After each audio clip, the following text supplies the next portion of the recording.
Welcome back, ladies and gentlemen. You are listening to Mondays Down South, and yes, you are hearing that right. The guys are actually back after an extended, and I mean an extended bye week. We're talking 4 bye weeks in a row, but we are very refreshed, had a great holiday season, and we are excited because we are nearing, and Evan mentioned this right before the podcast started, one of the best football weeks in the entire year. We've got the semifinals with the college football playoffs. We're going to jump into that. And then we're going to start talking NFL Wildcard, even the MVP predictions, which is tight right now. I mean, it is crazy, the odds right now between Saquon and Josh Allen and Joe Burrow and Lamar Jackson. So we're going to jump into all of that. I guess before we start jumping into the college football analysis, Sai, I will kick it your way. You were vacationing in Mexico, man. Looked like you caught a nice little tan there. How is everything going, man? And how was the holiday season? Yeah, nice tan would be an understatement. I probably am 10 shades darker than I normally am, but I'm happy about it. I had a great time. Got to celebrate my family and celebrate my cousin Isha with the whole family. So shout out to her. Happy 16th. Thank you for giving us a reason to all go to Mexico. I'll have her watch this. And honestly, we had a great time. I'm happy to be back. Y'all, I missed you guys. I missed some sports content. Obviously, we've had a lot of thoughts over the last couple of weeks between college football and NFL. There's just been so much going on. I even got some MLB stuff I want to talk to you about down the road. Maybe not today, but a different episode. But yeah, I'm looking forward to being back, gentlemen. How was your trip, Ev? How was your holidays? It was good, man. Nice and quiet. Had a long, over a week maybe down in the DMV area. Bummed I missed you guys, but nice relaxing time. Got to see the Commanders clinch the division against Zach's Falcons in person. First game at FedEx or whatever it's called now in 15 years, forever. So that was fun. Good catching up with shout out Alex, Scott, and Brendan, friends of the program that were able to make it as well. So yeah, but good to be back, settle back in for the new year, and ready for the playoffs. Yeah, and as for me, I was down in Florida, first time going down there for the holidays, visiting Alexa's family. It was good. It was great. I mean, we played pickleball, tennis, we were out and about. It was 60, 70 degrees during the holidays. I've never really experienced that before. As we speak right now, and as of the date that we record, it's very snowy up in the DMV area, and I'm sure it is up in New York too, Ev. But ultimately, I think the funniest part about being down in Florida for the holidays is everyone still – they just decorate their palm trees, with Christmas lights, and they also have Frosty the Snowman. It just makes no sense. They haven't seen snow in 10 years, but hey, they still try to participate in the fun. But I guess without further ado, we'll jump straight into college football because there are 2 matchups that are going to be ecstatic this upcoming week. The first one is Penn State versus Notre Dame in a Midwest slugfest here. Notre Dame's minus 1.5. This is going to be an amazing game. The resurgence of, I guess you could say, James Franklin and Penn State, despite a lot of the critique he had received earlier this season. And then you've also got an epic matchup, Ohio State versus Texas. Ohio State is favored 5.5. This is going to be an epic matchup too. Ev, I'll kick it over your way. What are your thoughts with these matchups and just these teams in general? Who do you think pulls forward? Yeah, I love the Penn State Notre Dame game. I think that game's going to be awesome. I don't know who's going to take it. I've liked this Penn State team all year because they always have such a strong defense. But this year, the offense has just taken another level with Drew Allers playing great. Interested to see if this run through the college football playoff is going to make him change his mind and jump into the draft pool of a weak quarterback class. But him and Tyler Warren, absolute stud, should have been in the Heisman consideration, but they can run the ball. So problem is James Franklin can never win a big game, so we'll see if he can change that here. And I love Notre Dame as well. Marcus Freeman is probably my favorite coach in the country. That dude is awesome. Jeremiah Love, fantastic running back. Riley Leonard does barely enough to get them by, but he keeps the ball out of harm's way, and their defense is unbelievable. They fly around like no defense I've seen this year. So I love that game. Ultimately, I think Ohio State is just going to absolutely cruise and win the national championship. with that stacked $20 million roster. So I think it's kind of inconsequential. I'm bankrolling Ohio State to win the national championship at this point after their last 2 games, but I'm pumped to see who they face specifically. I think that game's going to be great. You want me to jump in? Yep. Yeah, I think Ohio State's my clear favorite to win it at this point. First of all, let me focus on Penn State really quickly. Pretty impressive what they've done. I don't get all the James Franklin hate. I understand that he hasn't won a championship, but the reality is they've been in a Big Ten where, I don't think the expectation was ever that they were going to win the championship with some of the teams that were around them. But year after year, they've gotten better and better and better and better. And now they've reached a point when they're in the Final Four in the first year of the 12. I just don't get it. What Franklin has done is impressive, and they built consistently good teams that have competed. So I got to give credit where credit's due. With that being said, my gut is telling me Notre Dame, which is surprising. I thought I was going to pick Penn State there, but I'm feeling good about Notre Dame. I just feel like I like what they've done, and they, for the most part, haven't had any bad losses to my understanding. They maybe have had one, but it was a long time ago. And for me, that's I can throw that out the window because every team I think is allowed to have one. The flip side to that, though, is I'm very all in on Ohio State. Texas shouldn't even be here. They should have lost that ASU game with everything that they've done. They had, this with no offense to ASU, they probably had one of the easiest paths so far in the college football playoffs, playing Clemson, who shouldn't have even been in the first place, but got in because of their conference being whack. And then, of course, they played ASU, who also got in in a weaker conference. And in both of those games, the Clemson one, they played well, but the ASU one, I don't understand how you even let that game be close. You're up by multiple scores, and what you did at the end, even the missed call at the end with the penalty, whether you call it or not, the fact that it had to go into 2 overtimes just goes to show that they don't have the dog eat dog mentality that you need to win it all. So I'm all in on the Ohio State train. The one other thing I'm going to say about Texas is I get a very strong feeling Quinn Ewers is going to end up with Bill Belichick and UNC next year. I really think that's what's going to happen. So just throwing it out there. Wait, why do you think he's going to go to UNC? Because I think what he's going to do is realize that he can make more money staying in college for one more year and try to increase his draft stock, especially because the end of his tenure at Texas hasn't been amazing, passing-wise. And Bill Belichick over there, I think, is going to be willing to pay a lot of money for a quarterback to transfer in that transfer portal. And if Quinn comes back, Texas isn't letting Arch walk. There's no way. It's Arch's team next year. Sarkisian wants Arch to play. Arch has been waiting his turn. And you got to give him credit where credit's due. He's waited patiently. And so they're not going to keep Quinn. And I bet if there's one coach that's going to, go all in and Quinn's going to want to play for, it's going to be Bill Belichick. So I think, especially because he just got hired and they can't recruit, a new quarterback very easily, right? So I think that's what's going to happen. Oh, wow, I like that a lot. That's the first time I've heard those rumors, but I can get behind that. I would say for me, I think Notre Dame beats Penn State simply because they have more explosive play opportunity. And then I think Ohio State cruises over Texas and give me OSU in a landslide as well. So you got 3 OSU picks. You heard it here from Mondays Down South. The only thing I want to mention on the college football scene is the 12-team bracket is such trash. It didn't resolve anything. You're seeing the top 4 seeds go down to the 5, 6, 7, and 8s. It's this little lottery pick to make sure Boise State can feel good about themselves, and the Arizona States who have a 2-loss Pac-12 team. Who's good in the Pac-12 anymore? So, I love personalities like Cam Scatteraboo, and I don't try to take anything away from this, but these are the best 4 teams that really need to be in the equation. So that's just my food for thought. I think the 12 team did not solve any problems. Let me just put it that way. Yeah, I think, every year is a little different. I think with what the perfect number would have been, I think this year the perfect number probably would have been 8. And so you let all the conference champions in, but the SMUs, the Indianas, the Clemsons, clearly they were uncompetitive in their matchups, and the teams that were right behind them. The only one I think that probably has a legitimate gripe is Ole Miss as being actually a really, really good team. Yeah. But they lost to Kentucky and Florida, so they can't be mad at themselves. That's an absolute joke. And then with Bama's bowl game, and I know the Scar at a tough bowl game, and I know there's opt outs and all that kind of stuff. But they didn't exactly make a statement that they should have been in. So I think the top 8 would have been fine, but yeah, the top 12 in that first early round was a bit rough. I do want to jump in though. I'm not trying to be defensive or anything because I've already admitted that South Carolina shouldn't have gotten in because of the fact that the 2 teams that were also 3 lost SEC teams or teams that we lost to. So I don't think we should have been in for that reason. Do I think we were one of the best 12? One of the best 12 teams, I do.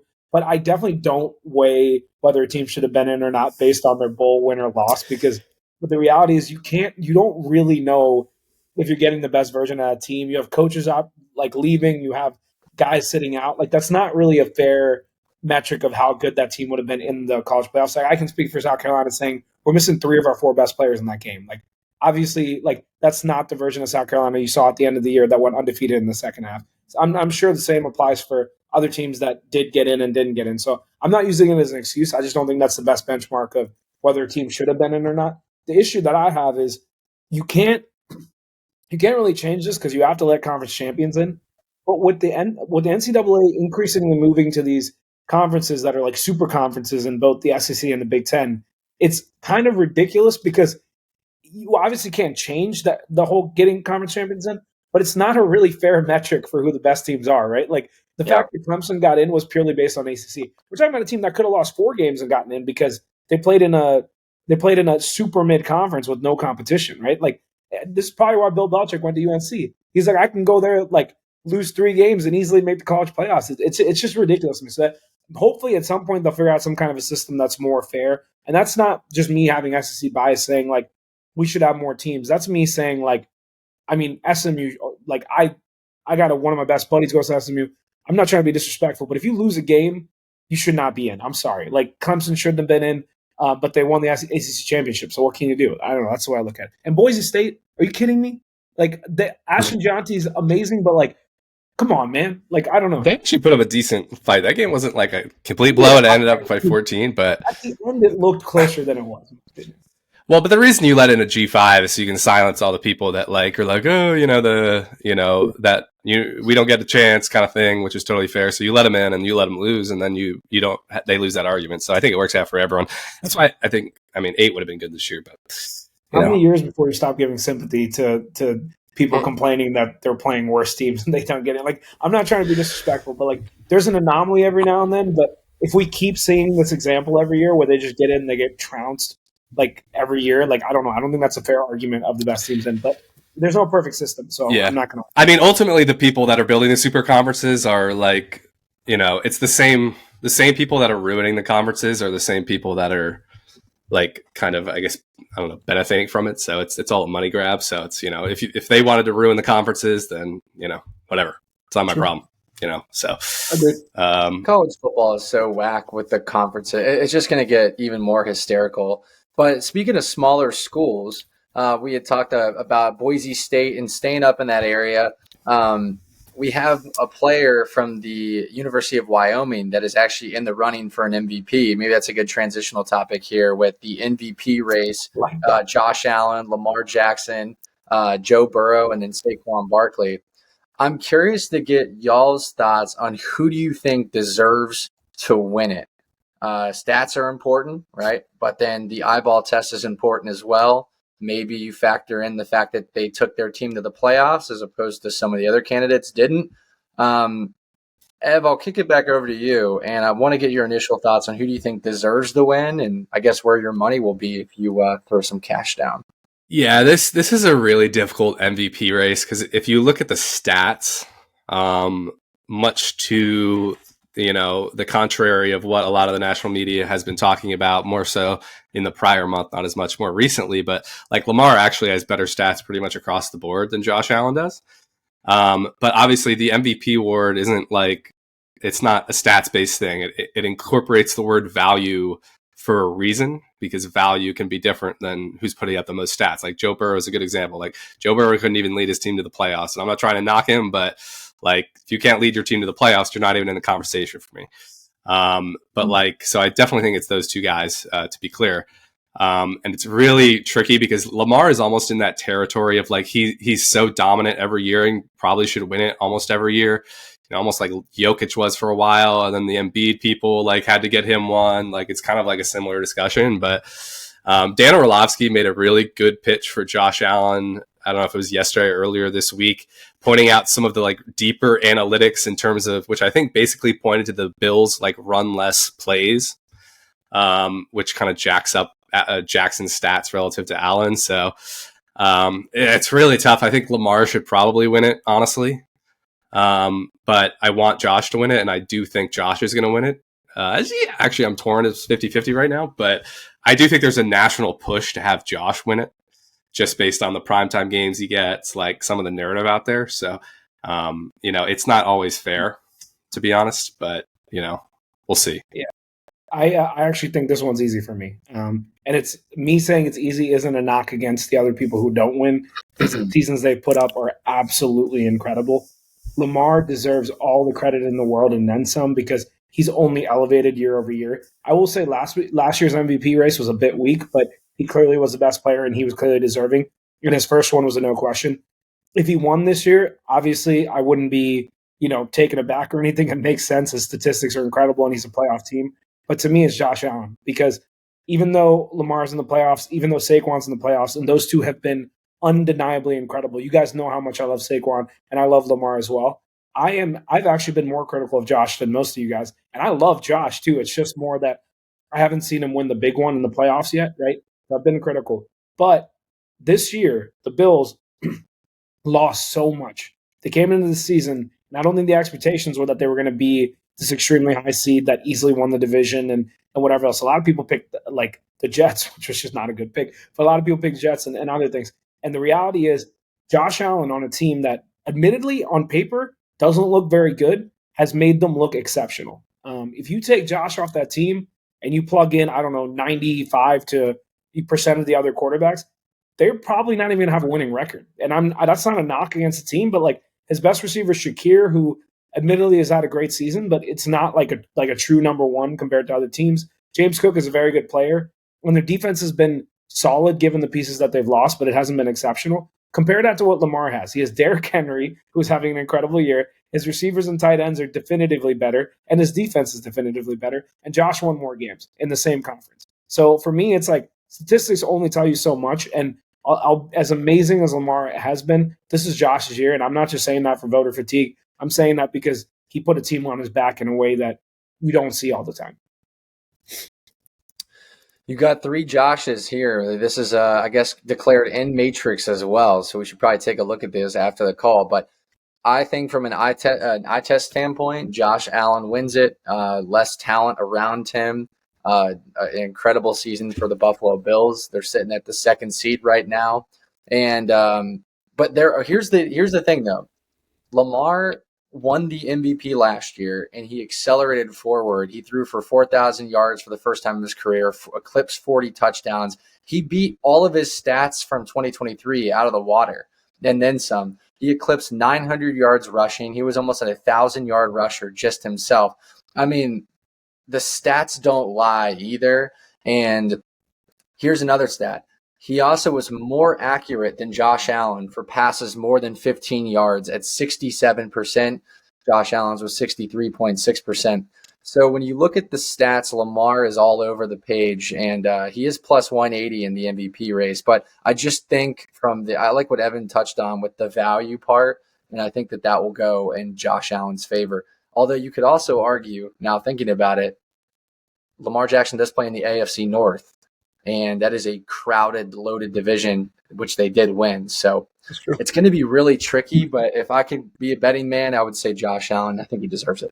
Yeah, AFC North conversation is a good one. Go ahead, Evan. Yeah, and I agree with both of y'all's points. But the counter I'll make in favor of Lamar, and part of this is like my Orioles Twitter and Ravens Twitter overlaps so much that like it does kind of mess up my brain at times. Because obviously they're pretty heated about the fact that it's even a debate. I don't know if going into the season, the supporting cast argument, obviously Derrick Henry is the biggest difference there, but also James Cook is one of the most underrated and stud running backs in the league as well. Receiver wise, let's be real, Lamar doesn't have receivers either. Zay Flowers, love Zay Flowers. Well, Zay Flowers, Rashad Bateman's a dog too.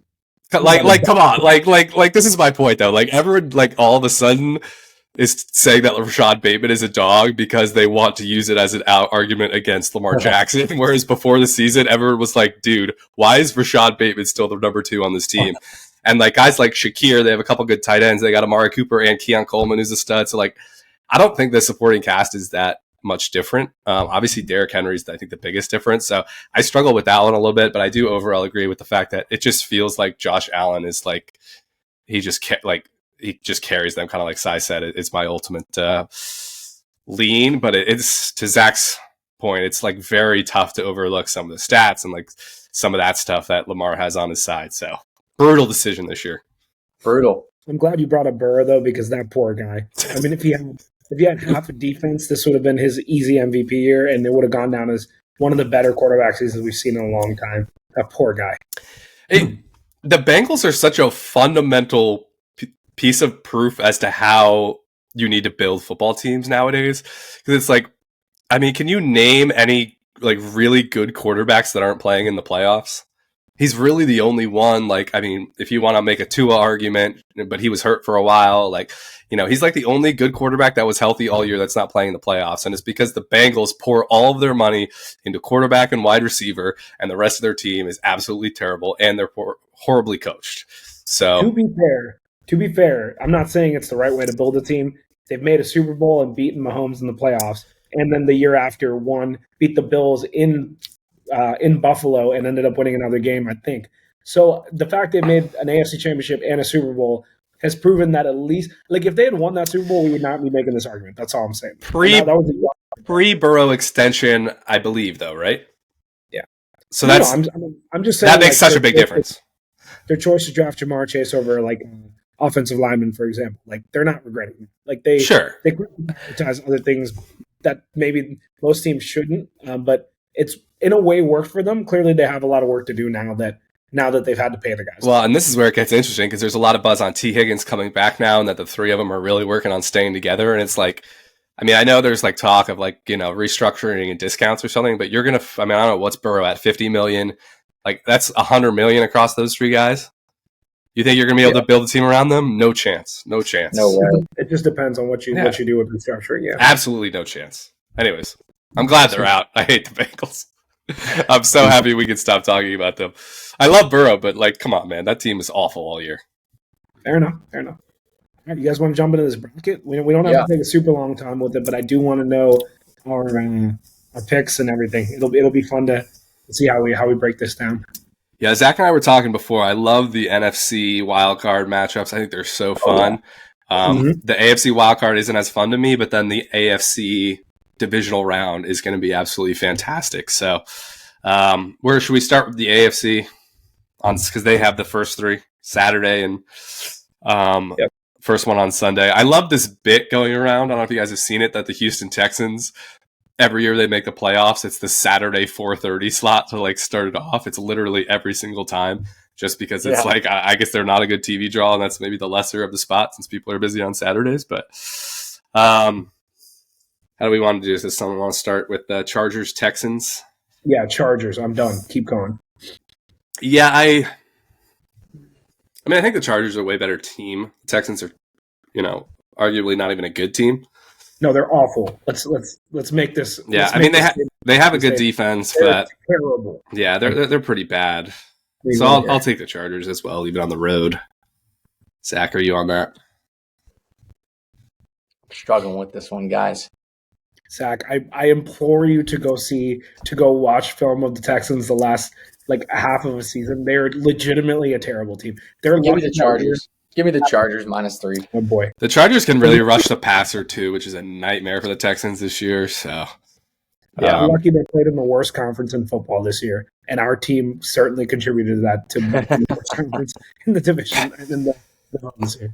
All right, and after Cy eviscerates one team, I will choose to eviscerate another team, the Pittsburgh Steelers. I will admit to being the one that was wrong on this one. I thought they were building something really legitimate. Russ was playing well. I thought they were a sneaky Super Bowl contender. I was very wrong. This team is absolutely awful right now. Russell Wilson is a disaster. If they extend him, more power to him. But like this offense is a true joke. George Pickens, I love the crash outs, and like he's very endearing to me. But like his performance in that last game was like absolutely pathetic. He had like 3 to 5 drops. Like. Just disgusting. The Ravens are going to boat race them, I think, by like 17 points. Yeah, give me the Ravens win and cover -9.5. Yeah, I mean, I don't know about 9.5 because it's a divisional game. In some way, somehow, no matter how good or bad these teams are, they find a way to keep it close. However, I definitely have the Ravens winning. I don't have a lot of stock in the Steelers anymore. So yeah. I heard an interesting stat from the ESPN bet guy that like in this first wild card round, the big numbers cover almost all the time. Interesting. The Ravens historically cover well in the playoffs until they play the Chiefs. Yeah. You could convince me into it. Trust me. You could definitely convince me. And then Broncos, Bills. This is the one I think could be sneaky close. I actually kind of like the Broncos, but the Broncos have only been covered in more than 8.5 the spread. They've only lost by more than that number once to Baltimore. Now, granted, Buffalo is a similar caliber team to Baltimore, but I'm going to say the Broncos actually cover the 8.5 despite the stat that I just mentioned. And I think it might just be a backdoor, but I think they could make this interesting for a bit here with Buffalo. I don't. I think Buffalo is going to absolutely shred them in Buffalo. I'm not worried about this at all, and I think Bo Nix is actually going to have a really bad game. I think he's going to have a bad game. This is going to be Buffalo easy. Yeah, here's the issue that I have. I think the Broncos will cover, and the reason I think they'll cover is because one of the coaches is 10 times better than the other. So my thing is, I think he'll make up enough of a gap from his coaching alone to make this a closer game than people realize. I certainly still think the Bills are a better team just because Josh Allen is leaps and bounds better than anyone else on the field in that game. However, that Broncos defense is no joke, man. And actually, I take that back. Patrick Surtain is probably the second best player on that field. So there will be the Bills will have some tough time in the secondary moving the ball, and Nix and them are very efficient. So this could actually be a much closer game than we think. I still have the Bills winning, but definitely not like confidently covering. Yep. That's what I'm thinking. All right. NFC, we started off Packers, Eagles, get the 4:30 game here. Phillies minus 4.5. I wanted to do a mini rant about the Packers. Maybe this is just because you guys love the Packers. I think they're so overrated. I think they're a good team. They are a fingertip away from going 0-6 in their division. And I get it's a historically good division. But I get Jordan Love got hurt in that Bears game. It was the last game of the season, whatever. It didn't really matter. But they're just not for me.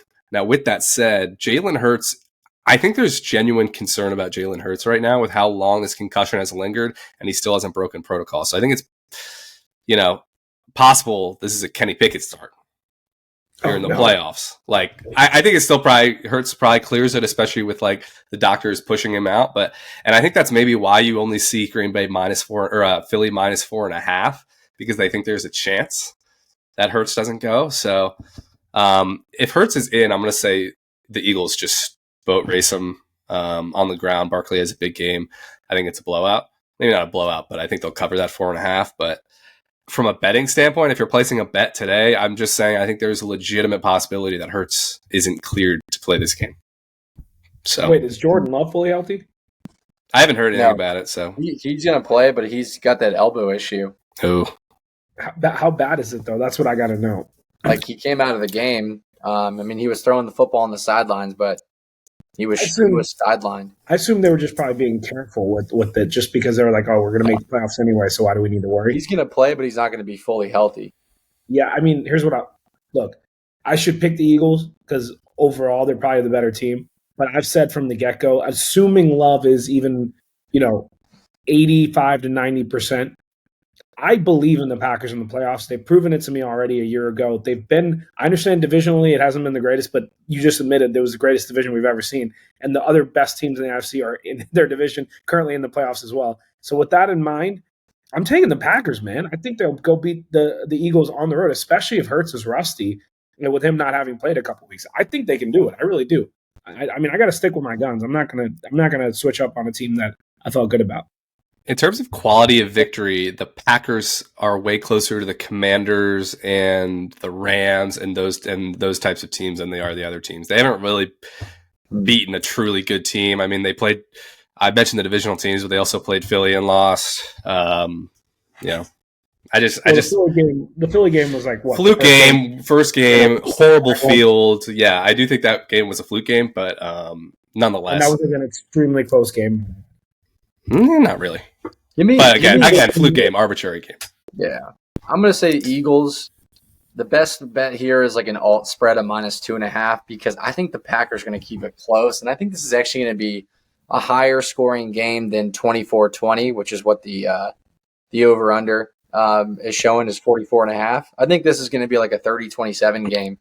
But I think the Packers are going to keep it close. But I do see Philly pulling this one out, just not covering 4.5. And I understand they didn't win these two games, Evan, but you're also, I think, discounting the fact that they took both the Lions and the Vikings to the brink of winning in both of those games. I mean, those are great games on the But the way that people talk about the Packers, the fact that they couldn't win a single one of those games, like especially the Vikings, like come on, man. Like and they were both in. One was in Minnesota, the other was in Detroit, and they almost beat both of them. I think that's pretty impressive. Beat a good team. They haven't done it yet, so they've beaten the Rams barely, which is okay on the road. And I counted playoff victories. They've beaten one other playoff team. I think it was Houston. But we just talked about how bad Houston is. So those are their wins against playoff teams. And then otherwise they're 0-5 at least on the others. So we'll see, though. All right, we'll see. Let's keep it rolling. Tommy's Bucks, Sunday Night Football, Tampa Bay -3. This one should be fun. Well, I'll let you guys go first. I just want to say how disappointed I am we're playing the Bucks because I love the Bucks. I love Baker. I wanted to root for them in the playoffs so hard. Unfortunately, I cannot. But I'll get your picks first. Yeah, I'll start us off. Go ahead. This is a tough one for me. I keep going back and forth on this one, and I am going to pick the Buccaneers to win the game. And I think that they're going to cover this spread as well. Baker, I didn't realize, had 41 touchdown passes and 16 picks, but he's just playing like Baker Mayfield from college, like just electric stats across the table. I'm really excited for this Mike Evans and, oh my gosh, what's the guy's name? Marshawn Lattimore matchup, because I saw a really funny tweet earlier, and it was like, bet the Mike Evans under because he's not going to last the whole game. He's going to get thrown out for getting an fight with Lattimore. So assuming that everyone stays in the game for the full duration, I do think that the Buccaneers are going to get the better half of the Commanders, but I think it's very controversial because Jaden Daniels has that clutch gene. So this is just another game for him. Si, what do you think? I don't want to be a hater because I love Jaden, and I've said that early in the year. I think the Commanders are going to be very good going forward in the future, but I was just not at all impressed with their second half, at least relative to the expectations that were set early in the year. They found ways to win games, but none of them were pretty, and I think some of those they should have won way easier than they did. The fact that we were like, oh my gosh, they beat the Bears on a Hail Mary, and oh my gosh, they beat Michael Penix on a second start in overtime, and oh my gosh, there's so many things. I understand the kicker was an issue, but in a lot of ways, they just haven't been impressive to me in the second half. Whereas the Buccaneers, I didn't give a lot of credit to early in the year. But even with all the injuries and everything, they've proven that they still show up and compete with what's happened. I mean, they're missing Chris Godwin. If they had Chris Godwin, this would be an easy pick for me. But I still think I'm going to take the Buccaneers just because I think the Commanders have a few things they need to sort out. And I think Mike Evans could put up like 250 yards even if Marcus Lattimore is guarding him, because back when they were both in their primes, that was a way more even matchup. I think Evans is still somehow managed to keep elite level receiving game. I don't think Marshawn Lattimore is the quarterback that he used to be anymore. So I think the Buccaneers will win this game. Obviously, it wouldn't surprise me if the Commanders go on the road and beat them. Their ceiling is much higher than I think the Buccaneers is. My concern is they've been closer to their floor than they have to their ceiling, which is why I'm picking the Buccaneers. I agree with that assessment. The Falcons game was disappointing. Dallas, obviously, week 18. It's like another story, but the Bucs are in the same boat for me. Like they lost to the Panthers a couple of weeks ago. I mean, the fact that they almost lost that Saints game, winning in as 14-point favorites, which is insane. So that's why I think these teams are actually very even in that regard. I think it's gonna be a great game. I think it's gonna be a shootout. I like the over 50.5. I think it's gonna come down to the wire. But like the Commanders have kept things close, but they've had an unbelievable clutch gene, like Zach mentioned. I don't know what it is, but who's ever on the field is gonna make plays. Obviously, Lattimore saves us with Mike Evans, and I love Jalen McMillan, but like the rest of their receivers don't scare me. Like, say, if we played the Rams and had to face Kupp and Nakua, maybe would be a problem. My concern is their ability to run the ball. Commanders' run defense is probably our weaker point, but and the other positive about this matchup is the strength of the Bucs defense is their interior defensive line as opposed to their edges, which plays to the Commanders' strengths, where we're better up the middle than on the tackle spot. So I just think it's going to be a great game. Obviously I'm going to pick the Commanders with full bias, as they've done all year, to make that final play at the end, probably on offense. But I just think it's going to be an awesome football game to watch. I'll take the over 50.5 and a Commanders money line win. Wow. And also, I'm surprised you guys pick on the Commanders playing poorly against the Falcons, because 15 play 80-yard drives consistently over and over again in the second half just shows the Cliff Kingsbury dominance. I mean, I think we had the ball for like 4 minutes in the second half tops. The second half was what I expected, kind of more so that game to go, like not the entire game. But yeah, I thought they should have won that game pretty handedly. So I actually agree with Cy. That was going to be one of my takes. That I don't know why these games are as close as they are, but hey, they find a way to win. And that's all that matters. So we'll pop into Monday Night Football. This should be a fun game, a rematch of a game that the Rams actually won earlier in the year at home. Vikings at Rams. Vikings are 1-point favorites on the road. This is another really tough one. My issue is Sam Darnold has had an amazing year. He should borderline be at like kind of the bottom of MVP voting ballots. I love Sam Darnold, but one of his problems when he was with the Jets and other teams was like playing under the bright lights, right? He said he was seeing ghosts and all that stuff. And in that Detroit game, one of the biggest games of his life, division title and 1 seat on the line, he was an absolute atrocity. Like, Sam Darnold was truly terrible, missing throws left and right. I think Orlovsky said after watching the film, he said he missed 5 touchdown passes in that game, like open receivers for touchdowns and bad reads. So I worry about his ability to play in the clutch moments as opposed to just playing great in the regular season.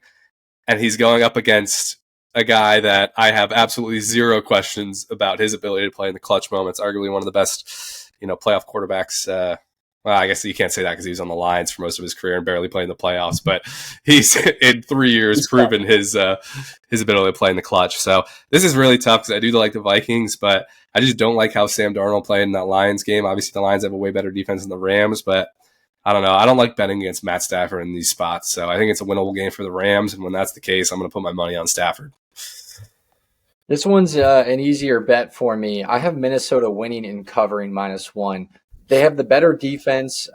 Matt Stafford just has looked really, really like unorganized and just kind of like erratic at times. They don't even really target Cooper Kupp anymore. Puka can be guarded with the safety help, which I know Brian Flores is drawing up schemes for as we speak. And I just think the better offense is going to do their thing, and which I think is the Minnesota Vikings. They're 14-3 for a reason. They're -1 in a dome environment, which is what they're already used to playing in. Justin Jefferson is going to go dumb on this Los Angeles Rams defense. This is not a concern for me at all. I actually feel very confident about the spread. Give me Minnesota -1. I think Zach's analysis was spot on. I think the number one thing that I'll say, and this is coming from a guy who's the biggest Rams truther on this entire podcast. I love Matt Stafford. I love Cooper Kupp. I love Puka Nacua. I love Kyron Williams. I love that team, and I'm super impressed they won the division this year and made the playoffs. With that being said, though, I think Zach is spot on. And I'll give you one name, Brian Flores. That'll make the difference in this game, in my opinion. Darnold doesn't have to be perfect, but the Vikings defense is immensely better than the Rams defense. And I think their offense can hold their own, and I think that's what's going to be the difference, even on the road. So I'm going to take the Vikings. My challenge is with a veteran quarterback on the other side, though. I don't think he's going to be thrown off by the crazy pressure package that Brian Flores throws at you. That is a very good point. That's a tough matchup for the And the last game was kind of a fluke going into it. Like I remember that game specifically for betting because I was like, the Vikings will beat them. And there was a lot of I think it was a Thursday night game, and I think the Vikings were coming off playing the Lions, and we know that trend. So it was kind of a trap game. But the Rams did kind of dominate that game. So, and I think, that their offense was not struggling with the Flores defense at all. So, again, I don't like to use games from, I think as Cy mentioned earlier, like 2 months ago is not a great example, especially with all things I mentioned. But it's going to be a fun game. So, yeah, I love those NFC games, man. I hope we get, Hurts and Love and not one of the backups. But certainly hope so, too. With that being said, I don't want us to go analyze the next round based on our picks because I don't want to be redundant next week when we're talking about divisional round. Yeah. Admittedly, so here's all I want to know: who is in your NFC Championship and who is in your and who's winning your Super Bowl? That's what I want to. Oh, sorry. Do you guys even want to do championship games, or do you guys want to just say your Super Bowl so that way we're not talking about division and championship already? No, I think that's the way to go. Just limit the analysis, and we can talk about it future weeks. I like that. Should I go first? Yeah, you got to go first. Go first. I am going to say Baltimore, Kansas City. Kansas City beats them again. On the other side, I'm going to say Detroit and Philly, assuming Jalen Hurts is ready to go. Detroit wins, and Detroit, Kansas City's my Super Bowl, and I'm going to say the Chiefs three-peat, which you could call me chalk, but this is what I picked before the year, and I'm sticking to it. So I respect that, Evan. I will also say this: when you sit close enough, it looks like you're wearing a Chiefs sweater. So I will happily take that. Zach, go ahead. So I'm not redundant. Give me the Bills and the Ravens in the AFC Championship game, and give me the Ravens to win that. And then on the NFC side of things, if I have the Vikings beating the Rams, then the Vikings would be playing Detroit. Give me Detroit in that game, and then give me the Eagles. So the Eagles versus the Lions, and give me the Lions to go to their first Super Bowl, and God knows when. And give me the Lions to win the Super Bowl this year. I think your AFC is impossible. Zach dislikes the Chiefs so much. He picked the team from the other side. The Chiefs suck. The Chiefs suck. No, Zach, you're not understanding my point. My point is you picked the Ravens and the Bills who are on the same side of the bracket. So shoot. But you did it. Your point stands. I do appreciate that you mentioned who you think the top two teams are. So basically, you're just saying the top two teams are both on the same side of the bracket, which I'm here for. I respect that. Yeah, I guess in that degree, I would take the winner of the Bills and the Ravens against the Chiefs. We'll say that's the Ravens. Yeah, I'm gonna say Chiefs Bills, AFC Championship game. That'll be an absolute. That would be awesome in Kansas City. So I think that's what's going down, and I think the Bills are gonna get there. And on the other side, I'm gonna say Detroit. And my gosh, am I gonna do this? Yes, I am. I'm gonna say Detroit versus the Green Bay Packers. I'm gonna say Detroit wins that one because even with all the injuries, I do think Detroit is the better team. I'm not picking against them right now, and I have them playing the same team Evan picked, which is the Chiefs that I picked every year. So we have the same Super Bowl, Evan, and I have the Kansas City Chiefs three-peating. That shouldn't surprise anyone. That's just a given. Yours is also impossible, unfortunately, because the Packers are 7 and the Lions are 1, so they can't play each other in the championship. I'm looking at this. Is this bracket wrong? Well, if the it reseeds. Oh, duh! I totally forgot about the reseeding. Damn. But, okay, so would it be the Minnesota Rams side then if one of them won? Yeah, you would get since you picked. I guess Vikings would play Eagles. You got to pick one of them. Oh my gosh! Okay, I kind of like this way you guys are doing it though, of like picking who your top two teams would be if all else was equal. I kind of like that though. It gives us some variety too. What's funny is with Zach's, I wasn't even thinking about reseeding. I was just looking at the bracket. The reseeding is confusing, yeah. Yeah. So I did it the other way. It's hilarious. I mean, it doesn't matter. I'm taking the Lions. My point, I'm taking the Lions out of the way, so it doesn't really matter. Yeah, I struggle to see any of these other NFC teams competing with the Eagles and Lions, but we'll see. Tampa Bay, sneaky. Yeah. I don't think they're winning at all. They just don't have the talent around them to go another round. They're too beat up.